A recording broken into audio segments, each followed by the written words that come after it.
صدیقی صاحب کی تدفین ہو جاتی ہے۔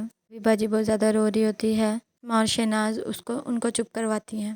شنارہ شہناز سے کہتی ہے تم نے بات کی تھی پھر کیا بنا؟ عذرا کہتی ہے وہی دھمکیاں، میں تمہیں گھر سے نکال دوں گا یہ وہ، پر میں اب اس کی دھمکیوں سے نہیں ڈرتی۔ باجی روتی ہے تو جمال، نصیر سب ان کے بیٹے ان کے ساتھ لگ جاتے ہیں اور انہیں چپ کرواتے ہیں۔ فرحت اپنی دوست کو بتاتی ہے کہ عذرا بھابی تو بہت ہی بدتمیز ہیں۔ جنازہ گھر پڑا تھا اور وہ کہہ رہی تھی ابو نے کہا تھا جب تک اس گھر اور کارخانے کا بٹوارا نہ ہو مجھے دفنانا مت۔ اتنا دماغ پتہ نہیں کہاں سے آتا ہے ان کے پاس۔ وہ اپنے سسر کے کپڑے نکالتی ہے تو اس کی ساس بہت زیادہ روتی ہے۔ جمال نصیر کو کہتا ہے جب جوتے پورے بن جاتے تب لاہور بھیجتی، اب تم نے آدھے بھیج دیے آدھے بعد میں بھیجو کہ پتہ ہے کتنا نقصان ہوگا۔ نصیر کہتا ہے یہی بات میں ابو سے کرتا ہوں یہی تم سے کرتا ہوں، میرا کام الگ کر دو میری دکان الگ کر دو۔ ذرا فرحت کو آواز دیتی ہے اور کہتی ہے تمہاری ہانڈی نیچے لگ رہی ہے، ہانڈی چولہے پر رکھ کر خود آرام کرنے لگ جاتی ہو۔ فرحت سالن دیکھتی ہے وہ نیچے نہیں لگ رہا ہوتا۔ فرحت کہتی ہے آپ تو ہیں ہی سائیکو۔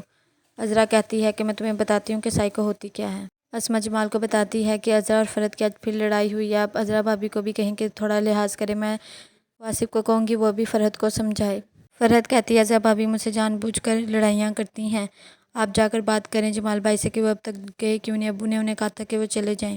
واصف کہتا ہے ابو کے بعد وہ ہمارے بڑے ہیں اور میں انہیں جا کر کہہ دوں کہ اس گھر سے چلے جائیں، تمہارا دماغ خراب ہو گیا ہے۔ جمال عذرا کو کہتا ہے پھر تم نے لڑائی کی ہے واصف کی دلہن سے؟ تو وہ کہتے ہیں یہ سب تمہاری ماں نے تمہیں پٹیاں پڑھائی ہوں گی، میری غلطی نہیں تھی اس کی غلطی تھی۔ عذرا گلشنارہ کو بتاتی ہے فرحت نے مجھے کہا سائیکو، اب میں اسے بتاؤں گی سائیکو کیا ہوتی ہے۔ اسما واصف کو کال کرتی ہے اور اسے بتاتی ہے کہ ناراض ہو کر اپنے گھر جا رہی ہے، تم جتنا جلدی ہو سکے گھر آ جاؤ۔ اسما فرحت کو کہتی ہے پلیز رک جاؤ واصف کو آنے دو۔ فرحت کہتی ہے میں نے انہیں رات بھی کہا تھا لیکن انہوں نے میری بات کو اگنور کر دیا، بھابی نے مجھ سے چینی پتی اور دودھ لے لیا کہ یہ جمال کی کمائی کے ہیں۔ واصف آ جاتا ہے اور وہ عذرا بھابی کو بلاتا ہے۔ بی باجی کہتی ہیں جمال خود عذرا سے بات کرے گا۔ واصف کہتا ہے اگر ان کی بات انہوں نے مانی ہوتی تو یہ نوبت ہی نہ آتی، انہوں نے چینی پتی اور دودھ لے کر کمرے میں رکھ دیا کہ فرحت یہ یوز نہیں کرے گی، میں اس گھر سے تب تک نہیں جاؤں گا جب تک مجھے حصہ نہیں ملے گا۔